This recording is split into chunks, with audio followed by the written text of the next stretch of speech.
Matt asked me to share a few thoughts, and I was thinking about this presentation and who's sitting in this audience. Most of you are SaaS people, so this is a kind of a slightly different audience that I normally speak to. So I'm Dennis Fois, the CEO of Copper. This is the third time I'm now a CEO of a company, and I've learned a few things. The first thing that I've learned is that when companies need a CEO, there's usually stuff to do. And I wanted to share with you what it is that I spend most of my time on whenever I have the privilege of leading an organization, which as I do now here at Copper. And it's actually, interestingly, not so much what you read about or we all read about. I was thinking about us as SaaS people, what do we read about, me included? We read about metrics, we read about unit economics, we have some fabulous blogs, we read about playbooks. And you'd be forgiven to think that that is really what the business is about. But these things describe basically what your business should look like. And I think there is a trend that is a little disturbing, which is emerging, which is we have a lot of liquidity available to us at the moment, so there's a lot of cash that's being deployed into the system. And the combination of focus of what the business should look like and a lot of cash and a race to the top is creating a little kind of a shortcut type of mentality, which I see emerging. And most of the conversations that I have with founders and CEOs are really more about the guts of the business than they are about whether the LTV to CAC ratio is approaching 4x. And so most of us actually don't find those shortcuts that get us to exponential growth, get us through a liquidity event. Most of us actually have to work really hard. And I spend all of my time in aligning the business. So I wanted to talk to you about the 7 things that I focus most on, and hopefully you'll take some things away that you can apply to your own business. The first one is a great misconception, and particularly prevalent here in the Bay Area, which is treating product market fit and go-to-market fit as 2 different things, as if there are a phase. So you go to phase 1 and then phase 2. So basically, you achieve product market fit, and then you go on to focus on go-to-market fit. This is probably the greatest misconception, and most of my conversations with CEOs and founders are really about that. That is often imbalanced. What happens, so you may have experienced this yourself, you have product market fit, you have paying customers, you know when that is the case, you get a lot of money in your Series B, and you start to put on you kind of basically your foot on the gas and expand your go-to-market. What does it look like? You're going to go international. You might want to go up-market. Why are you going up-market? Because the board and the CEO decided that having larger ACV values would get you to a larger run rate business much faster. What else do? You want to think about distribution, finding partners to help you distribute your product and building that killer function that you had. What tends to happen is after a few months, a few years, is that aggression on the go-to-market is start to effectively test your initial product market fit pretty severely. And churn is a pretty late indicator of that. But what tends to happen is obviously that you realize that selling something in Europe, per Dave's comment, Europe doesn't exist. Europe is not a thing. Selling something in the US is very different from selling that in the south of France.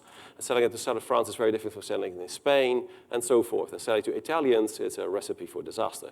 So these things are not as easy as they might seem. And doing these 5 things between a Series B and a Series C with a runway of 80 to 24 months is really very rarely a recipe for great success. So the first thing I do is really try to focus on how do we know whether we have balance between a product market fit and a go-to-market fit. And there are a few things that you can focus on. The ideal customer profile will be one, but your biggest lever is customer success.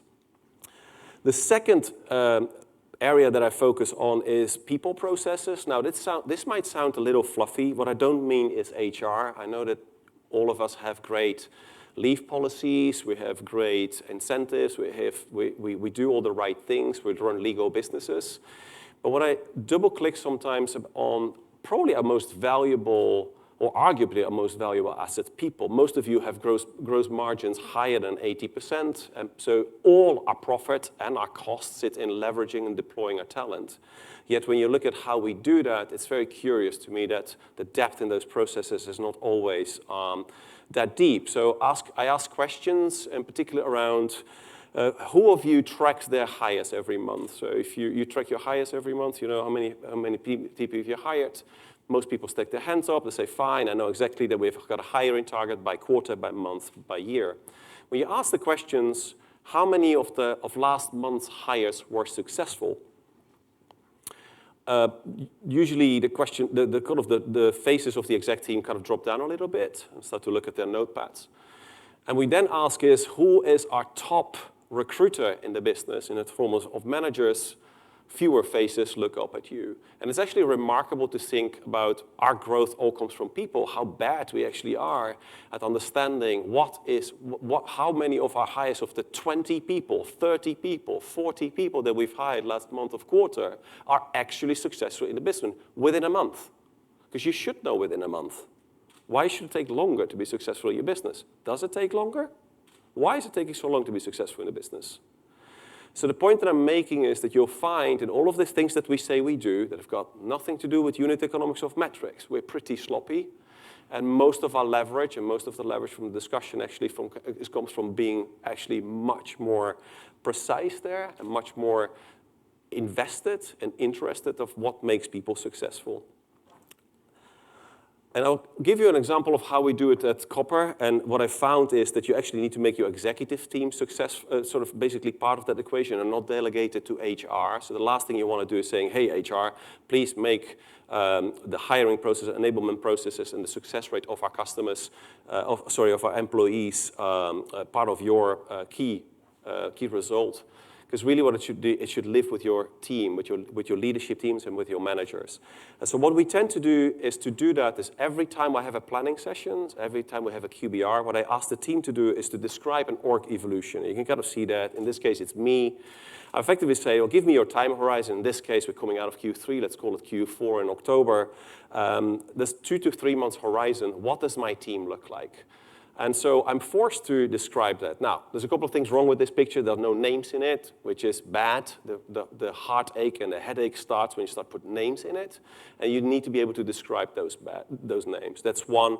Two is the team might ask me, and it would be a valid question, say, hey, Dennis, you're hiring 3 leaders in a horizon of about 2 to 3 quarters. What's the right sequence and order of that? Or, hey, we're deploying $1.5 million to $2 million worth of comp there. Did we not have a capacity problem? So what does that mean for the other functions? Hey, you have an integrated go-to-market team that's being run by the CRO, but we're also hiring a chief customer officer on the right where the CS function sits with the CRO. Who is responsible for revenue? Does the CCO actually have a retention target, LTV? What are they going to be taking care of? Hey, Dennis, you have got a lot of white male members in the executive team. Surely the kind of the sourcing strategy around these new roles is to really build out a great and diverse leadership team. You will have thought that through, haven't you? And so these conversations, actually, we spend most of our time on when we go on an offsite and we talk about. It's less about the metrics and the unit economics. Simple things, but you'd be surprised how hard they are and how heated the debates become the moment you want to promote. How many managers are first-time managers? How many managers are going to be people managers or managers? So they now have managers reporting into them. Do you know? So how many first-time managers do you have on one row? So what is the risk in execution? And so we're spending a lot of time there, and I would encourage you to do the same. Because these people are going to hire people. These people are going to enable people. These people are responsible for the success of your organization. The third one is to really hopefully crush this idea that everybody is in sales. Everybody should be in customer success. We run subscription businesses. All your profit is in customer success. Lifetime value is where it's at. And so if you just don't do it because you genuinely believe it from a passion, just do it because it makes economic sense. Everybody sits in customer success. What it also helps you do is to nurture your organization to a better culture. When you focus your organization on customer success, you're focusing on thinking outwardly. You focus your organization on thinking outside in. So thinking about customers. How will the customers experience this new feature that we've launched? So less about the feature, but more about the customers. You focus your team to think about outcomes. So what are the outcomes that we're creating? And most importantly, customers are people. So don't refer to them as churn. They are people, and that idea of actually focusing on customers and people helps you internally to drive a more people-centric culture. And that's really, really fundamental to help you on your ways, which I'm sure all you are trying to attain, is a good coaches that retains better staff. By the way, the average retention rate in the Bay Area in San Francisco is 16 months at the moment. It's pretty brutal. The fourth one, you'll say, oh, we do that. We've got this. Setting goals at company and team levels. We are really good at this. But I guess the question that I have there is how disciplined we are.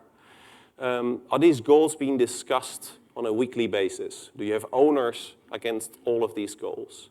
Do you have friction between your teams and discussions about those goals? How often have you had to change a goal last month or last quarter because it was wrong? You got it wrong. If the answer is no to a lot of those questions, you probably don't have goals. Not really goals that are living in your organization. Not goals that people are executing on. You just have PowerPoints. You have decks. Those are not goals. What I'm talking about is something that aligns your whole organization. I'll give you a quick snapshot of how we do it at Copper. This is kind of basically a prettified version of what we do. What you see is we have Confluence, which is an OK tool. It would do. I didn't want to buy an OKR tool because I didn't think the tool was the problem. And what you see here is we follow objectives and key results as a framework. You see that we have a company goal. One of our OKRs is to improve the customer retention, our number one OKR, by the way. And what you see a scoring from 0 to 1. And when you score, when you have basically the achievement rate, attainment rate starts to hit a 7, so 70%, we start to call that good because the goals are set pretty tight and in line with the philosophy of objective and key results. 70% attainability is when we start to rank something as good. You see key results, owners, and expected result score, and the current status. This lives in Confluence. This is not maintained by me. Every owner there updates it, actually a few times a week. And every Friday, we have a playback. It's about from 9:30 to 10. Sometimes we're earlier. Last Friday was 20 minutes. We do the whole company. The whole company, including updates, whether we shipped features, quick demos, everything, 30 minutes flat. The whole company knows about what we're doing. It's really super simple. What's happening here, though, is not just, oh, wow, this is great, you're executing OKRs. What is far more important is what you're doing is you're fostering a culture of accountability. You're fostering a culture of visibility.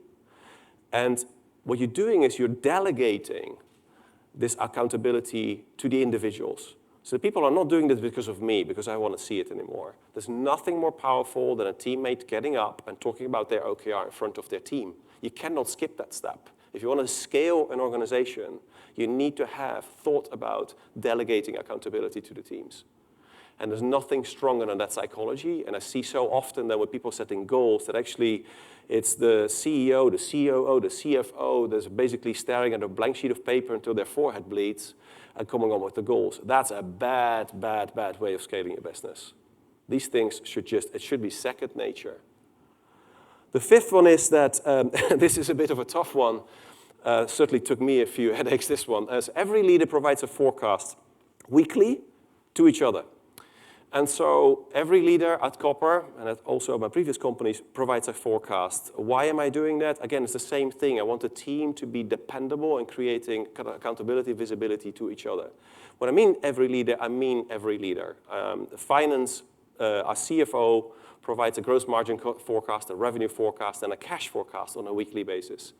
You all get your sales forecast, and hopefully you'll get your pipeline forecast from marketing, although I have seen very few businesses that actually do that extremely well. You should get your pipeline forecast from marketing. What does that look like at Copper? I just wanted to give you some practical approaches of how we do this. This is probably not really that legible, but pretty kind of scrappy. It's a Google Sheet, and underneath there will be tabs, and every week has a tab. And what is on that Google Sheet? There's basically 8 fundamentals that we track. This is the 8 fundamentals that I care most about. At Copper, trials and demos are a very good leading indicator for what are kind of a pipeline and revenue growth likes to be. So we track that. And yes, marketing forecasts trials and demos on a weekly basis. Actually, pretty accurately. Forecast trials and demos, and you should be able to do that. We forecast pipeline, we forecast gross margins and gross bookings. and cash and so forth. And it was interesting because the team said to me, Dennis, why are we forecasting gross margin? It doesn't really move all that much. Why do you have to do that weekly? Since we've been tracking, it's gone up by 3 points. It's fascinating, isn't it? This was a headache of magnificent proportions. Because you think, this is a simple sheet, isn't it? You just do it by week, like this can't be, you checked it last year. No charts, just numbers, please, because we don't want to get into an insights discussion. We just, at this stage, is simply locking. What do I want here? Visibility and control. What I want to find out here is in which operating functions do I have both visibility and control? You'll be surprised when you take that back and do this, and please, you should do this, how little of either there probably is in the business. Why is that number so different from last week? Yeah, there was this thing with Marketo and the integration to the CRM wasn't that good. So actually the trials didn't include abandoned trials, and we double counted this. So actually the leads are not quite that number, it's that number. Great, okay. Hey, that pipeline number is not really moving all that much week on week. What's going on there? And so forth, and so forth, and so forth. It's critical that you do this. It takes us 25 minutes. So on Friday, this is all updated, so every exec puts their numbers in there. There's a quick commentary with, you can comment with Google Sheets. And then that's sent out on Friday, and then on Monday, as part of the e-staff meeting, we review it. It takes less than 25 minutes. The sixth one is, I still find it mind-blowing how bad we are as technologists when it comes to communication. And it's fascinating to me because obviously most of us actually are trying to solve big problems and we're doing it with people, so alignment is key, but we're leaving so much on the table when it comes to communication. For all I care, this could be number 6, 7, and 8. But communication is key, but I want to talk about, you probably say, yeah, well, we do that, we have QBRs, and we've got all hands, we've got family picnics, we do everything. This is awesome. And I would ask you, what is your strategy? What is your internal communication strategy? What is your plan? What are you doing? So whenever you have an all hands, what is it designed to do? To excite? To align? To consult? And why? And is everyone the same? How did this ladder up? And so some of the things that we focus on are, I've kind of coined this as a operating checklist, which is really quite simple, but you have to do it often. So this is not an exhaustive list, but these are the sort of things that we do at Copper. So we have a weekly e-staff meeting, obviously, talk about scorecard and metrics as we just looked at. We have an extended leadership team meeting. What I wanted to do is to invite the future leaders of the business. So these are very high potential, talented leaders. There's about 11 of them at Copper. And effectively start to involve them in discussions with the e-staff team. So this is an investment from the e-staff team with the extended e-staff to effectively start to talk about it. We talk to them about very quick 5 minutes on the metrics, and then we go into the OKRs with them. Why? Because I want to build the next leadership capacity in the business. I don't want to always have to hire. I want to nurture and encourage those people, not just send them on a course. Weekly, we do an all-company playback where everybody either Zooms in or they're available. I sent a CEO email out every Friday without fail. We have a monthly all hands with quarterly QBRs. There's a board meetings. There's flash every month. There's a mid-company call. I said, oh my God, Dennis, that's a lot. And then what you notice, I'm sending an email out despite all of this. And I hate long-form writing. I'm just Mr. Bullet Point.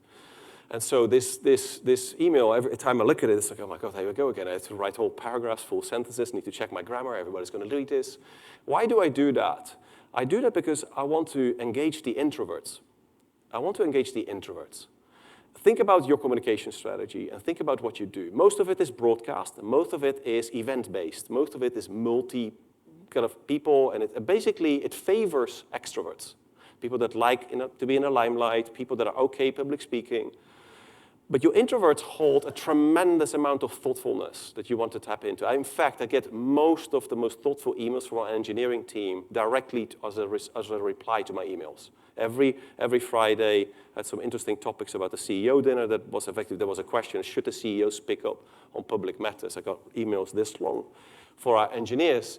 And Engineers, engineers with some QA people, with some designers, these people are kind of more introverted. They wouldn't engage like that with me when I had a QBR of an all hands. So think about your strategy. Think about what you're actually trying to do when you're trying to engage your people. Now, you can actually make life on yourself if you put all of this in something like this, which is a bit of a hack. I call it, let's just call it a company calendar. So what have we done here? I'm just orientate you on your page. At the top, you see some tables. These tables have labels. So BOD is obviously a board. We've got exec and extended, all company, miscellaneous, and we have teams and so forth. This thing goes on and on and on. And basically, underneath, you see months and the days. So what do we do here? I want to effectively, and this is what I mean with having a communication strategy. I start with my board meetings. So I'm going to put the board meetings. You see that I have a board meeting on the 22nd of October. This is real. And then I'm looking at the board meeting and say, what else do I need to do? I've got a board call. I've got prep. I've got a 3-hour prep and a 1-hour prep. It basically takes the exec team 4 hours to prep for a board. And so what I do is I work back from my board meetings. We have 5 board meetings every year, 4, one every quarter, and a 5th one around the planning cycle. This is just experience. It always takes an extra one to get your plan approved. And so you just lock them down. Our board meetings for 2020 are done. They're in the calendar. I've got the best slots because all the other much greater value companies still haven't got their stuff together, so they're still scrambling for dates. And I want the best slots because I want the investors to be fresh at our meetings. So I pick the time, I offer them, but they're all locked for 2020. It's done. Then I work back and say what needs to prep. Then I look back and say, when do we need to have an offsite with the exec team? You see there's an offsite there actually in the 1st and the 2nd of October. That leads on to the prep for the board meeting. I then look at QBR when we have an all hands with the team. I like to do that after the board meeting because I want to share the same information as I'm sharing with the board.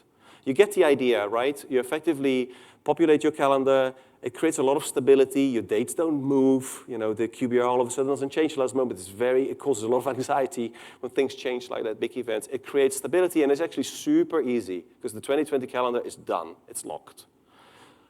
So when we're talking about do you communicate, do you have a communication strategy, that's what I mean underneath that.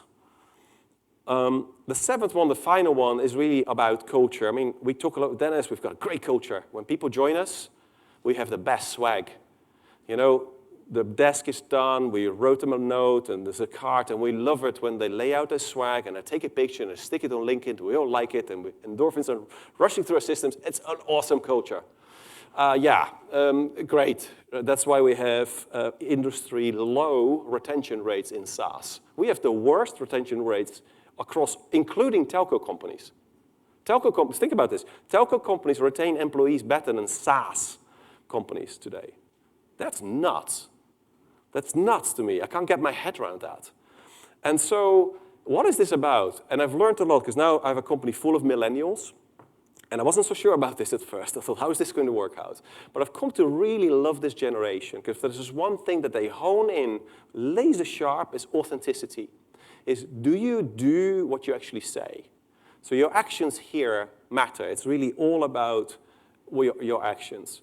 And rather than the swag and the things that we do, what I would say is ask yourself a few questions. Do you have psychological safety in your workplace? Can people speak up? Can they just say without being shut down?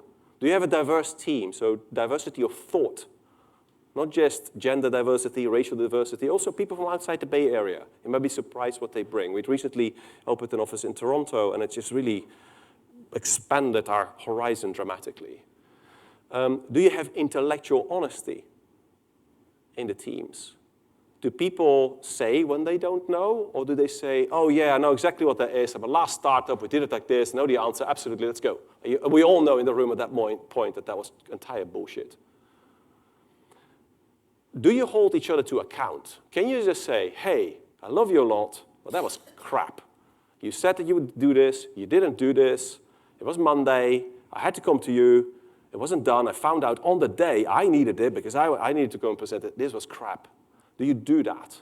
You cannot create a high-performance culture if you can't do that.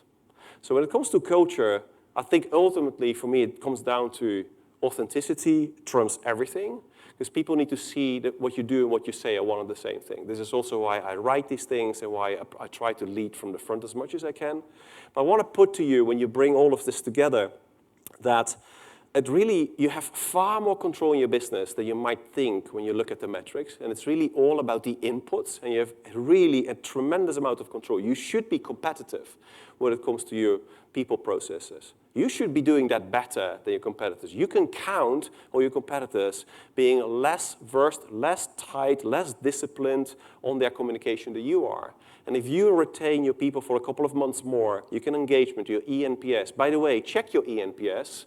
You might find that the top 2 reasons for your employees would be lack of clarity or of how what I do links to the overall company objective. That might be number 1 or number 2. Number 2 would be communication from the leadership team down.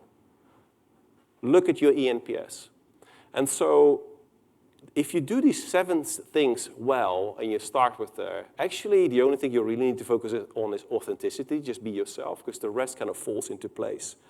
But do this, focus on the leading indicators, because that's really where all your value is. Make it about the customer first. Even if you don't believe it in your shrewd financial mind, that's where your profit is.